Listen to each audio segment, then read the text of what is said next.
Welcome back to the Pharma Pills. Now we are today starting the terminology, that is the definition. It's a second part of NDDS unit first, that is controlled drug delivery system. Let's start with the definition. First of all is the immediate release dosage form. Okay, तो immediate release dosage form क्या होता है? ये हमारा जो conventional dosage form है उसी का ही टाइप है और ये इसी क्लास से बिलोंग करता है. तो इमीडिएट का मतलब क्या होता है? Immediately release. ठीक है, तो जो इमीडिएट रिलीज जो होता है वो इस तरीके से डिज़ाइन करा जाता है कि इंटायर ड्रग जो है वो रैपिडली हमारी रिलीज हो जाए. जैसे ही हम उसको एडमिनिस्टर कर रहे हैं, मतलब जैसे ही हम उसको बॉडी के अंदर डाल रहे हैं, वैसे ही वो रिलीज़ होना स्टार्ट हो जाए. ठीक है, ये जो होता है वो एकदम क्विक होता है और इसमें कंप्लीट सिस्टमेटिक हमारी एब्जॉर्प्शन होती है. ठीक है, इसमें होगा क्या? जो भी हमारी ड्रग की कंसंट्रेशन है, मान लो ये हमारा ग्राफ है, ठीक है, जो कि हम बनाते हैं प्लाज्मा ड्रग कंसंट्रेशन और टाइम के बीच में, ऐसे ही होता है. ठीक है, इन दोनों के बीच में जो हम बनाते हैं, तो इसमें क्या होगा? सबसे पहले वो शार्पली ऐसे जाएगी और उसके बाद फिर डिक्लाइन हो जाएगी. यहाँ पे जो होता है ऑनसेट ऑफ एक्शन आता है, इधर सी मैक्स होता है, इधर सेम ये वाला हमारा जो सी मैक्स है उसी का इधर क्या आ जाता है? हमारा टी मैक्स आ जाता है. ठीक है, और इधर जो होता है वो ड्रॉप होता है और यहाँ पे हमारी ड्रग जो होती है वो हमारी एलिमिनेट हो जाती है. So the drug concentration rise sharply and reaches the peak plasma level and decline according to the pharmacokinetic profile. ठीक है, according to the pharmacokinetic profile में क्या है? ADME, एब्जॉर्प्शन, डिस्ट्रीब्यूशन, मेटाबॉलिज्म और एलिमिनेशन के अकॉर्डिंग जो है वो हमारी फार्माकोकाइनेटिक प्रोफाइल होती है. ठीक है, तो इसमें पीक वैली जो फ्लक्चुएशन है प्लाज्मा ड्रग कंसंट्रेशन में वो हमें देखने को मिलती है. जैसा कि हमने पहले ये वाला जो ग्राफ पढ़ा था, इसके अंदर हमारा क्या था कि हमने ये थेरेपेटिक विंडो देख रहे थे हम लोग. तो इसमें एब्जॉर्प्शन हुई, उसके बाद एलिमिनेट हो गया, उसके बाद हमें सेकेंड डोज की रिक्वायरमेंट, फिर हमारी एक और पीक वैली आई, उसके बाद हमारी एक और पीक वैली आई. तो ये जो है वो हमारी पीक वैली में हमारा क्या है? मल्टीपल डोज हमारे रिक्वायर्ड होते हैं. वही वाली लाइन यहाँ पे लिखी हुई है, It exhibits the peak value fluctuation in a plasma concentration requiring a multiple dose to maintain the therapeutic level. Therapeutic level हमारा maintain रहे, इसीलिए हमें बार बार जो है वो डोज देनी पड़ती है. क्लियर है? Now what do you mean by the modify release? तो as the name suggests, the name is the modify release. ठीक है, modify release मतलब जो हमारी कन्वेंशनल जो रिलीज़ है उसको अगर हमने थोड़ी बहुत उसमें के अंदर अगर हम मॉडिफाई कर देंगे तो हमारी क्या हो जाएगी? मॉडिफाई रिलीज़ हो जाएगी. ठीक है, अब ये जो मॉडिफाई रिलीज़ है वो कैसे हो सकती है? जैसे कि मान लो ये हमारी स्टमक है. ठीक है, ये हमारी स्टमक है और इसके यहाँ पे ये हमारी इंटेस्टाइन है. ठीक है, अब हमें जो है वो इंटेस्टाइन तक पहुँचानी है. अब जैसे कि हमें पता है अगर हम कोई भी ड्रग लेंगे तो यहाँ पे क्या प्रेजेंट होता है? HCl. तो वो HCl क्या करेगा? इसको डिग्रेड कर देगा और डीकम्पोज कर देगा ड्रग को, तो इंटेस्टाइन तक नहीं पहुँच पाएगी. तो इसलिए हम क्या करते हैं? ड्रग के ऊपर एक और कोटिंग लगा देते हैं, जिसे हम बोलते हैं इंटायर कोटिंग, इंटेरी कोटेड टैबलेट. ये रहा देखो, इंटेरी कोटेड टैबलेट. इंटेरी कोटेड टैबलेट क्या है? ये वाली जो लेयर है वो क्या हो जाएगी? स्टमक में जाके डीकम्पोज हो जाएगी, लेकिन जो आगे की जो टैबलेट है वो हमारी इंटेस्टाइन में चली जाएगी और यहाँ पे जाके एब्जॉर्ब हो जाएगी और अपना एक्शन दिखाएगी. ठीक है, क्लियर है? मॉडिफाई रिलीज़ के अंदर क्या होता है हमारा? जो ये वो रिलीज़ होता है जिसके अंदर डिफरेंट होता है ये कन्वेंशनल टाइप से, उसी हम मॉडिफाइड रिलीज़ फॉर्म बोलेंगे. जैसे कि इंटेरी कोटेड टैबलेट जो है वो कॉमन एग्जाम्पल है इसका. जैसे एथ्रोमाइसिन get decomposed in stomach, hence it is formulated as enterocoated tablet. Multi-layer tablet is further advancement of the modified release tablet. मतलब जो हमारी, इसका मतलब बेसिकली यही है कि मॉडिफाई रिलीज़ के अंदर हमें उसका डिकम्पोजिशन के रेट को हमें कम करने के लिए हमने उसको क्या कर दिया है? लिटिल उसको मॉडिफाई कर दिया है by putting up the layers. और ये जो लेयर्स हमने पुट करी है इसको हम क्या बोलते हैं? Enteric coated. Next is the site specific. As the name says site specific मतलब जैसे अगर मेरे घुटनों में दर्द है तो घुटनों में ही जाके वो ड्रग जो है वो अपना एक्शन दिखाएगी, तो वो क्या हो गया? Site specific. ये वो सिस्टम होते हैं जहाँ पे हमें जो रिलीज़ जो होता है ड्रग का वो हमारा एकदम टारगेटेड होता है, हमें पर्टिकुलर साइट पे ही हमें जो है वो एक्शन चाहिए. ठीक है, नेक्स्ट है हमारी रिसेप्टर टारगेटिंग. रिसेप्टर टारगेटिंग के अंदर क्या होता है? ये वो सिस्टम होते हैं जो कि हमारी स्पेसिफिक बायोलॉजिकल रिसेप्टर्स को जो है वो टारगेट कर. सेल की जो लेयर्स हैं उसके ऊपर बहुत ज़्यादा रिसेप्टर्स होते हैं, बहुत सारे हर एक ऑर्गन के अलग अलग रिसेप्टर्स जो होते हैं वो हमारे प्रेजेंट होते हैं. और यही रिसेप्टर्स से जब हमारी ड्रग जाके बाइंड होती है तभी वो क्या करती है? एक्शन प्रोड्यूस करती है. मतलब बाइंडिंग ऑफ ड्रग, अगर आपने वो पढ़ा हो लॉक एंड की मेथड, तो लॉक एंड की मेथड के अंदर क्या होता है कि हमारी पर्टिकुलर कोई भी अगर रिसेप्टर है वो उससे जाके ऐसे करके बाइंड हो गई तो ऐसे करके बाइंड होगी। जब ये दोनों मिल जाएंगे, जब ये दोनों मिल जाएंगे ऐसे करके, तो वो क्या है, एक्शन प्रोड्यूस होता है। Same like this. तो अगर हमने रिसेप्टर टारगेटिंग है, हमें पता है पर्टिकुलर रिसेप्टर जो है वो ये वाला काम कर रहा है, वो वैसो डायलेशन कॉज करा रहा है, वो वैसो कंस्ट्रक्शन कॉज करा रहा है, तो हम उसी पर्टिकुलर रिसेप्टर को टारगेट करेंगे ना। उसी स्पेसिफिक रिसेप्टर को टारगेट करने के लिए हम रिसेप्टर टारगेटिंग करते हैं। फॉर्म डिलेड डोसेज फॉर्म के अंदर क्या होता है कि ये वो डोसेज फॉर्म होती है which do not release the drug immediately after the administration, like immediate release and conventional release. मतलब जो भी हमारी ड्रग है उसको इमीडिएट रिलीज नहीं होने देती है ये, ठीक है। ये बेसिकली ड्रग को पोर्शंस में रिलीज़ करती है, जिसकी वजह से क्या होता है, डिले का मतलब क्या हो गया, अब मुझे लॉन्ग एक्शन चाहिए, मुझे फास्ट एक्शन नहीं चाहिए, मुझे इमीडिएट एक्शन नहीं चाहिए। मैं चाहती हूँ उसका असर जो है वो 6-7 घंटे के लिए रहे, तो मैं चाहती हूँ कि थोड़ा थोड़ा ड्रग जो है वो निकलता रहे, तो वो क्या होता है, डिलेड एक्शन, ठीक है। थोड़ा थोड़ा अमाउंट निकलता रहेगा। The release of the drug in portion at the predetermined time और at time is called the delayed release dosage form. इस एक्सटेंडेड रिलीज के अंदर क्या होता है, बेसिकली ये वो डोसेज फॉर्म है जिसमें हमारी फ्रीक्वेंसी जो है वो 2 फोल्ड से कम हो जाती है, ठीक है। मतलब जैसे कि हमने ये पढ़ा था कि ऐसे करके हुआ तो हमें 1 डोज देना है, फिर ऐसे करके हुआ फिर हमें 1 डोज देना है। तो यहाँ पे क्या हो रही है, हमारी फ्रीक्वेंसी जो है वो इंक्रीज़ हो रही है, मतलब 2-3 बार हमें जो है वो गोली लेनी पड़ रही है। लेकिन एक्सटेंडेड रिलीज के अंदर क्या हो जाता है, फ्रीक्वेंसी ऑफ डोज जो होती है वो हमारी कम हो जाती है बाय 2 फोल्ड, ठीक है। तो एक ही एक्शन जो है वो काफ़ी टाइम के लिए एक्सटेंड हो गया, ठीक है। अब वही ड्रग जो है वो काफ़ी टाइम तक एक्शन दिखा रही है। डिलेड और एक्सटेंशन में क्या होता है, डिलेड के अंदर सिस्टम से ही पोर्शंस में बाहर निकल रही है, लेकिन एक्सटेंडेड के अंदर क्या होता है कि जो रिलीज़ है वो काफ़ी टाइम तक एक्सटेंड हो रहा है, तो वो एक्सटेंडेड रिलीज हो जाएगी, ठीक है। Frequency of administration of release of the drug on the conventional is set to be extended release of the form. जो हमारी ये इमीडिएट रिलीज या कन्वेंशनल डोसेज फॉर्म है वो हमारे किसके अंदर आते हैं, एक्सटेंडेड रिलीज फॉर्म के अंदर ही आते हैं। Sustain release, control release, long action release, ये सारी इसी क्लास से बिलोंग करते हैं, दैट इज एक्सटेंडेड रिलीज। समझ में आ गया। मतलब जो हमारी पर्टिकुलर जो ड्रग है वो काफ़ी टाइम तक रहे, तो इसी चीज़ को हम क्या बोलते हैं, एक्सटेंडेड रिलीज। अब उसके अंदर क्या होता है कि ये होता है कंट्रोल रिलीज़, कि एक बार रिलीज़ हुई या वो कांस्टेंट जो अमाउंट ऑफ ड्रग है वो निकल रहा है। सस्टेन के अंदर क्या होता है, एक बार हाई गई उसके बाद फिर लो हो गई। कन्वेंशनल के अंदर हमारी जो है वो पीक बनती है प्रॉपर, और इसके अंदर क्या होता है, सस्टेन के अंदर ये वाला जो ड्यूरेशन है वो हमारा ज़्यादा होता है, उसके बाद फिर वो नीचे जाती है, ठीक है। यही डिफरेंस है। तो ये जितने भी रिलीज़ हैं वो हमारे कौन से टाइप के हैं, वो सारे हमारे एक्सटेंडेड रिलीज़ के अंदर आते हैं। क्या होता है, सस्टेन रिलीज़ वो हमारी डोसेज फॉर्म होती है जिनको इस तरीके से डिज़ाइन किया जाता है कि हमारे ड्रग जो है वो हमारी स्लोली निकले, ठीक है। स्लोली निकले कैसे, एक प्री डिटरमाइंड रेट से, ठीक है, over N extended period of time, ठीक है। ओवर एन एक्सटेंडेड बोल लो या फिर प्रोलॉन्ग बोल लो, बात एक ही है कि ओवर एन एक्सटेंडेड और प्रोलॉन्ग पीरियड ऑफ टाइम वो हमारी प्री डिटरमाइंड रेट से स्लोली हमारी ड्रग जो है वो निकले, जिसकी वजह से क्या हो, हमारा ड्रग का लेवल जो है वो हमारा मेंटेन रहे, फ्रीक्वेंसी जो है वो हमारी डिक्रीज़ हो जाए, ठीक है, और थेरेपेटिक लेवल जो है वो हमारा मेंटेन रहे। क्लियर है। प्रोलॉन्ग के अंदर क्या होता है,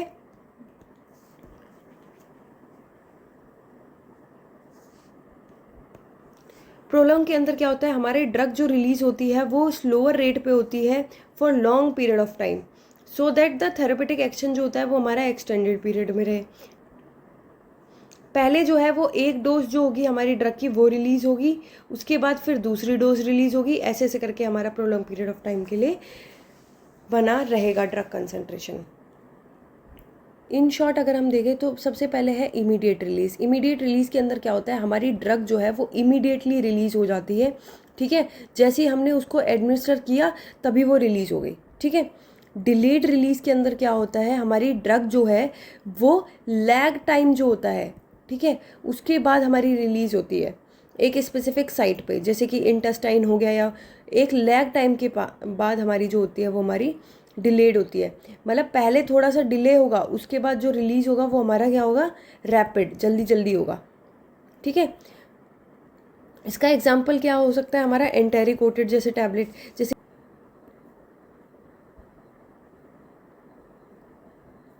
जैसे ये स्टमक है, ठीक है, स्टमक के अंदर क्या हो गया, अब हमें डिलीट और रैपिड चाहिए, तो अगर कोई भी ड्रग है उसको हमें स्टमक के एसिड से बचाना है तो हमें क्या करना पड़ेगा, उसकी एंटेरोकोटिन करनी पड़ेगी। तो यहाँ पे उसको टाइम लगेगा, लेकिन यहाँ पे तो डिले हुआ, बट यहाँ पे हमारा रैपिड रिलीज हो गया। तो इसी चीज़ को हम क्या बोलते हैं, डिलेड रिलीज। क्लियर है। नेक्स्ट हमारा क्या था, एक्सटेंडेड रिलीज। एक्सटेंडेड रिलीज के अंदर क्या होता है, ड्रग जो है वो उसका पीरियड जो होता है वो हमारा एक्सटेंड हो रहा है। ठीक है, हमारा ड्रग का पीरियड एक्सटेंड हो रहा है, जिसकी वजह से हमारी डोजिंग फ्रीक्वेंसी जो है वो हमारी डिक्रीज हो जा रही है। ठीक है, इसमें जो एक्शन आएगा वो आएगा slow and prolonged. Slow and prolong. इसमें हमारा थेरेपेटिक लेवल जो होगा वो हमारी काफ़ी लॉन्ग पीरियड के लिए मेंटेन रहेगा। ठीक है, बाद आता है हमारा सस्टेन रिलीज। यहाँ पे हमारी जो ड्रग जो है वो हमारी स्लोली निकलेगी with pre determined rate. Pre determined rate का मतलब क्या होता है कि हमें ऑलरेडी पता है कि इतना अमाउंट ऑफ ड्रग जो है वो उसमें से निकलेगा। ठीक है, रेट का मतलब क्या होता है कि फिक्स्ड, एकदम प्री प्लान्ड, फिक्स्ड, या फिर हमारी जो भी प्री प्लान्ड है वो प्री प्लान्ड रेट के हिसाब से हमारी जो है वो ड्रग रिलीज होगी किसी भी फॉर्मुलेशन के अंदर। ठीक है, प्रोलॉन्ग्ड, PR।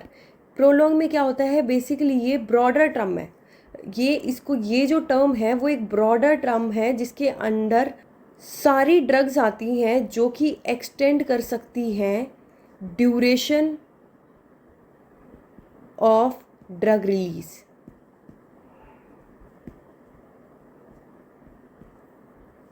इसमें हमारा SR आ सकता है, सस्टेन रिलीज आ सकता है, इसमें हमारा ER आ सकता है। रैशनली का मतलब क्या होता है, रैशनली का मतलब होता है why we do it. Why we do it, हमें क्या ज़रूरत पड़ रही है ये सब चीज़ें करने की। रैशनली हमें ये बताता है कि किसी भी चीज़ का करने का हमारा रीज़न क्या है। ठीक है, रीज़न या फिर जस्टिफिकेशन बिहाइंड डूइंग समथिंग। ठीक है, तो वही क्या होता है, हमारा रैशनली होता है। ठीक है, अब मान लिया ऑलरेडी हमारे पास टैबलेट, कैप्सूल, ये सारी चीज़ें प्रेजेंट थी जिनसे अच्छा खासा असर आ रहा है, अच्छा खासा टैबलेट रिलीज़ हो रही है। Why we need the conventional release system है हमारे पास, then why we need the prolong, extended, sustain, control, ये सब हमें क्यों चाहिए। तो कन्वेंशनल ड्रग डिलीवरी सिस्टम जो होता है उसके अंदर क्या था, हाई पीक प्लाज्मा कंसंट्रेशन, जल्दी से, क्योंकि वो क्या होता है, इमीडिएट रिलीज होता है, फटाफट रिलीज होता है, जिसकी वजह से क्या होता है, पीक प्लाज्मा कंसंट्रेशन होता है। अब जितना ज़्यादा पीक प्लाज्मा कंसंट्रेशन होगा उतना ज़्यादा, हमने ग्राफ पढ़ा था, ये टॉक्सिक लेवल जो है वो हमारा क्रॉस कर सकता है। ठीक है, टॉक्सिक लेवल क्रॉस कर सकता है तो हमारे chances of increasing the side effects वो हमारे इंक्रीज हो सकते हैं। सबसे पहली चीज़ तो ये हो गई। दूसरा पॉइंट क्या हो गया कि ड्रग जो है वो फटाफट रिलीज तो हो रहा है लेकिन नीचे भी तो फटाफट जा रहा है। ठीक है, तो जो रैपिड फॉल हो रही है हमारी इन कंसंट्रेशन वो भी तो हम ऑब्जर्व कर रहे हैं, जिसकी वजह से ड्रग जो है वो थोड़े टाइम बाद इनइफेक्टिव हो जा रहा है, उसका कोई असर ही नहीं हो रहा। क्यों, क्योंकि वो तो फटाफट उसने एक्शन दिखाया और वो तो एलिमिनेट भी हो गया बाहर। क्लियर है। दूसरा क्या डिसएडवांटेज हो रही थी कन्वेंशनल की, कि मानो ये ऐसे आया, ठीक है, चलो गया, असर दिखा दिया सारी चीज़ें, बट उसके बाद यहाँ पर तो नील हो गया इफेक्ट, तो हमें वापस से यहाँ पे डोज देना पड़ रहा है, फिर वापस से हुआ, फिर वापस से हमें डोज देना पड़ रहा है, मतलब हमारी जो फ्रीक्वेंसी हो रही है वो हमारी इंक्रीज हो रही है। ठीक है, तो यही इसके रैशनले थे, यही इसकी जस्टिफिकेशन थी कि हमें ये सिस्टम नहीं, इससे कुछ ऐसा एडवांस सिस्टम चाहिए जहाँ पर जो पीक प्लाज्मा कंसंट्रेशन है वो ऊपर ही ना जाए। ये कैसे हो सकता है, अगर मैं उस कंसंट्रेशन को एकदम मेंटेन कर दूं, और ये किस में कर रहे हैं हम, कंट्रोल रिलीज में कर रहे हैं, कि या फिर मैं उसको ऑलरेडी प्री डिटरमाइंड रेट पे कि हाँ इतने mg, जैसे 3 mg ही रिलीज हो 2 घंटे में, तो 3 mg रिलीज हो रहा है अगर 2 घंटे में, तो वो क्या है कि प्री डिटरमाइंड है, ऑलरेडी मैंने डिटरमाइन कर रखा है कि इतना mg इनफ है, तो इतना mg ऑलरेडी मैं सिस्टम जो है वो सेट करके दे रही हूँ, तो वो क्या हो गया, मेरा सस्टेन रिलीज हो गया। तो उसकी वजह से ये वाली डिसएडवांटेज हट गई, साइड इफेक्ट्स वाली। दूसरा क्या हुआ, रैपिड फॉल इन कंसंट्रेशन, हमारा जो है ये ऐसे करके फॉल हो रहा था, अब नहीं होगा। क्यों, क्योंकि वो लंबे टाइम के लिए मेंटेन रहेगा। तीसरा क्या था, डोजिंग फ्रीक्वेंसी जो है वो हमें देनी इंक्रीज हो रही थी, यहाँ पे जब लंबे टाइम के लिए मेंटेन है तो बार बार नहीं लेने की ज़रूरत है। तो यही जो चीज़ें हैं उनकी वजह से हमें सिस्टम जो है वो इंट्रोड्यूस करने पड़े। क्लियर है। एक बार आप थ्योरी भी देख लेते हैं।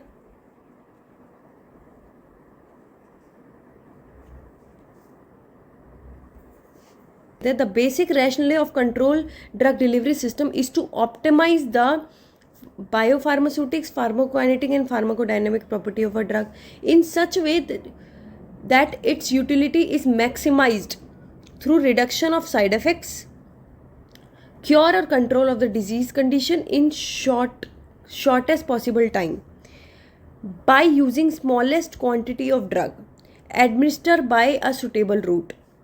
Immediate release drug delivery system lack the feature like maintenance, control release rate and site targeting.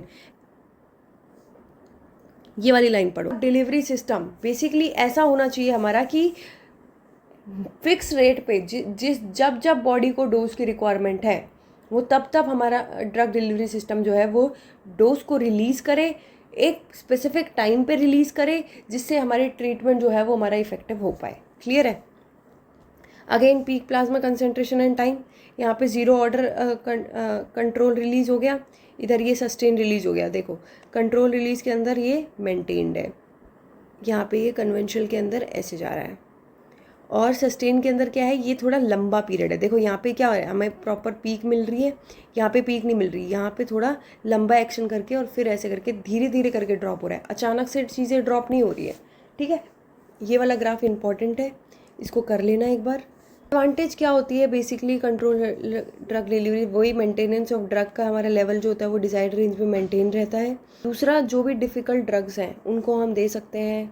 ठीक है, और सिस्टम में डाल के डोजिंग फ्रीक्वेंसी जो है वो हमारी रिड्यूस हो गई है, कोई भी ओवर डोजिंग या अंडर डोजिंग नहीं हो पा रही है. ठीक है, ये नहीं है कि कम दिया तो एक्शन ही नहीं आया, ज़्यादा दिया तो साइड इफ़ेक्ट्स हो गए. तो भी हमारे साइड इफ़ेक्ट्स हो सकते थे, उन सब की रिडक्शन हो गई है. ठीक है, टोटल हेल्थ और केयर कॉस्ट जो है वो डिक्रीज़ हो गई है हमारी, एफिकेसी हमारी इम्प्रूव हो गई है, एडवर्स इफ़ेक्ट जो है वो हमारे रिड्यूस हो गए हैं, टॉलरेबिलिटी इम्प्रूव हो गई है, पेशेंट कॉम्प्लाइंस इंक्रीज़ हो गई है, less amount of total drug चाहिए अब हमको.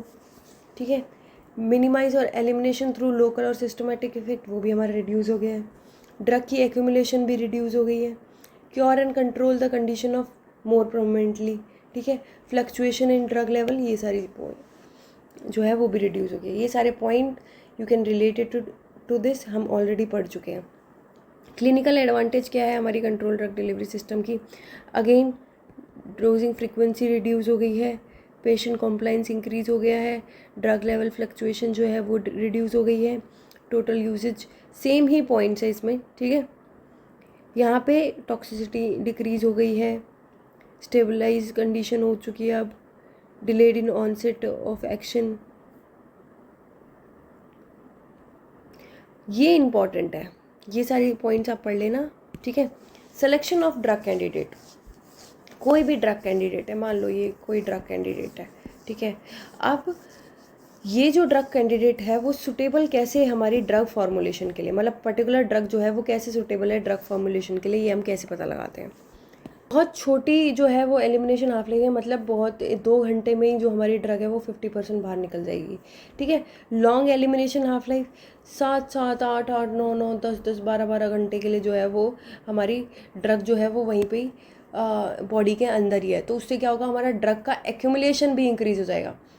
ना ज़्यादा जल्दी भेजनी है हमें, ना ज़्यादा लेट भेजनी है हमें एक्यूरेट टाइम पे भेजना है. ठीक है, जिसका नैरो थेरेपेटिक इंडेक्स हो. थेरेपेटिक इंडेक्स का मतलब समझते हो ना, कि ऐसे कर हो गया हमारा ये वाला जो थेरेपेटिक इंडेक्स है वो हमारा काफ़ी कम हो, मतलब ड्रग हमारी जो थेरेपेटिक इंडेक्स है वो इतना हो, इससे नीचे आती असर नहीं, इससे ऊपर जाती टॉक्सिसिटी. तो जिसका थेरेपेटिक इंडेक्स कम है उसका जो होगा वो असर भी तो कम होगा. ठीक है, एब्जॉर्प्शन उसकी पुअर हो, एक्टिव एब्जॉर्प्शन हो, लो या स्लो एब्जॉर्प्शन हो, या एक्सटेंसिव फर्स्ट पास मेटाबॉलिज्म हो. फर्स्ट पास मेटाबॉलिज्म क्या करेगा, ड्रग को एलिमिनेट कर देगा. कौन कौन से फैक्टर्स जो हैं वो हमारे इन्फ्लुएंस कर सकते हैं, कौन कौन से फैक्टर जो हैं वो हमारे परफॉर्मेंस को इन्फ्लुएंस कर सकते हैं कंट्रोल ड्रग डिलीवरी सिस्टम की. सबसे पहले तो ड्रग जो है उसका मॉलिकुलर वेट कितना है. ठीक है, उसकी अब हमारे लिए नेक्स्ट स्टेप क्या होगा, उसकी सॉल्युबिलिटी. तो सॉल्युबिलिटी हमारी उसकी एक्वस में कितनी है. ठीक है, पार्टीशन कोफिशिएंट कितना है, पीके ए कितना है, आयनाइजेशन कितना है, ड्रग की स्टेबिलिटी क्या है, मैकेनिज्म ऑफ साइट ऑब्जॉर्प्शन क्या है, या फिर रूट ऑफ एडमिनिस्ट्रेशन क्या है। ठीक है, ये सारी चीज़ें जो हैं वो हमें फैक्टर्स जो हैं वो इन्फ्लुएंस करते हैं। नेक्स्ट फार्माकोकाइनेटिक, ये अभी कौन से फैक्टर्स थे, ये ठीक है। फार्माकोकाइनेटिक में क्या आएगा, ADME, absorption rate, elimination rate, ठीक है, रेट ऑफ मेटाबॉलिज्म, और जो भी डोसेज फॉर्म का इंडेक्स है, मतलब कितना डिस्ट्रीब्यूट होगी। ठीक है, फार्माकोडायनामिक देखो, के मतलब तो ADME, और डी मतलब कितना काम डन हुआ है, क्या काम डन करते हैं अंदर जाके। तो डन कैसे होगा काम, जब उसकी थेरेपेटिक इंडेक्स की हम बात करेंगे, या थेरेपेटिक रेंज की हम बात करेंगे, या उसका पीक प्लाज्मा कंसंट्रेशन की हम बात करेंगे। तो यही तीनों चीज़ें जो हैं वो हमारी होती है, थेरेपेटिक रेंज क्या है उसकी, थेरेपेटिक इंडेक्स क्या है, और पीक प्लाज्मा कंसंट्रेशन कितनी है। Fabrication of the formulation depend upon the physicochemical and pharmacokinetic behaviour of a drug. ठीक है, the rate limiting step in a drug bioavailability is usually absorption through biomembrane. In a controlled drug delivery system, rate limiting factor is the release of the drug from the dosage form. मतलब conventional के अंदर rate limiting factor क्या होता है कि किसी भी चीज़ का असर कितना हो रहा है, तो वो हमारा किसके अंदर आ जाता है, रेट लिमिटिंग फैक्टर, कि ये जो है वो बहुत ज़्यादा असर कर रहा है, कि अगर ये वाला फैक्टर इन्फ्लुएंस हो रहा है तो इसकी वजह से हमारी जो है वो एक्शन जो है वो या तो अच्छा भी हो सकता है या तो बेकार भी हो सकता है। हमें ड्रग की बायोअवेलेबिलिटी भी तो चाहिए, बायोअवेलेबिलिटी ही तो चाहिए कि वो सिस्टमेटिक सर्कुलेशन में जब तक पहुंचेगी नहीं तब तक वो एक्शन क्या दिखाएगी। तो बायोअवेलेबिलिटी किस चीज़ के ऊपर डिपेंड करती है, इन केस ऑफ कन्वेंशनल वो डिपेंड करती है कि हमारी सेल मेम्ब्रेन कितना उठा रही है ड्रग को। ठीक है, कितना जो है वो हमारी सेल मेम्ब्रेन या कोई भी बायो मेम्ब्रेन जो है उसके थ्रू वो कितना एब्जॉर्ब हो रही है। और जो हमारी कंट्रोल ड्रग डिलीवरी सिस्टम है उसके अंदर क्या होता है कि हमारी जो सिस्टम है उसमें से हमारी ड्रग जो है वो कितनी रिलीज़ हो रही है। ठीक है, ये उसका रेट लिमिटिंग फैक्टर है कि उसमें से ज़्यादा रिलीज़ हो रही है या कम। अगर इसमें से रिलीज़ नहीं हुई तो एक्शन किस बात का, अगर इसमें से एक्यूरेट अमाउंट रिलीज़ हो रहा है तो वो तो एब्जॉर्ब भी होगा, सारी चीज़ें होंगी। ठीक है, बट यहाँ पे जो है वो इमीडिएट रिलीज हो जाता है। तो ड्रग को कन्वेंशनल के अंदर ये टारगेट होता है कि उसको सेल के पास पहुँचना है और अपने आप को एब्जॉर्ब कराना है। इसके अंदर सब हो जाएगा, बस यहाँ से रिलीज़ होनी चाहिए। ठीक है, कंट्रोल के अंदर ये कुछ पैरामीटर्स हैं, इनको पढ़ लेना। ठीक है, काफ़ी इम्पॉर्टेंट है ये approaches design control release formulation. ये जो अप्रोचेस है वो हम पढ़ेंगे अब 3rd लेक्चर में। ठीक है, इसकी नेक्स्ट क्लास होगी। Thank you so much for joining the pharma pills. I hope आपको ये सारी चीज़ें समझ में आ रही हो और मैं जो आपको समझाना चाह रही हूँ आप वहाँ पे समझ रहे हो। So much and be happy, stay motivated and keep studying for yourself because it's important for your growth. Or if you have any kind of recommendation regarding the subject which you are willing कि ये मैं पढ़ना चाहता हूँ या ये, तो आप वो मुझे कमेंट सेक्शन में बता सकते हैं। Good luck.